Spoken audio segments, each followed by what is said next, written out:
Multan Fahd town पे जो gas tanker धमाका हुआ था, अब दोबारा से सर्च ऑपरेशन शुरू है। फ़हद टाउन में जहाँ पर वो एजेंसी थी वहाँ पर एक और टैंकर से गैस लीकेज की इत्तला के बाद ये देखें तमाम तर इलाका जो है वो इस वक्त बंद कर दिया है। सफ़र करने वाले हजरात राब्ते में ज़रूर रहें अपने किसी न किसी अजीज़ से या कहीं से इंफॉर्मेशन लेकर ही सफ़र करें, क्योंकि यहाँ से तमाम तर ट्रैफिक को दोबारा से वापस मोड़ा जा रहा है। और इस वक्त आप देख सकते हैं कि वो देखें बड़ी और छोटी तमाम तरह की जो ट्रैफिक है उसको मुकम्मल तौर पर बंद कर दिया गया है।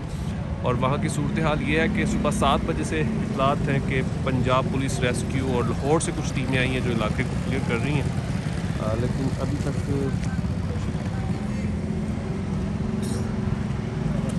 तक जो मतलब तमाम तर इलाका है उसको क्लियर नहीं करवाया जा सका। और अभी तक मुकम्मल तौर पर यहाँ पर रास्ते बंद हैं।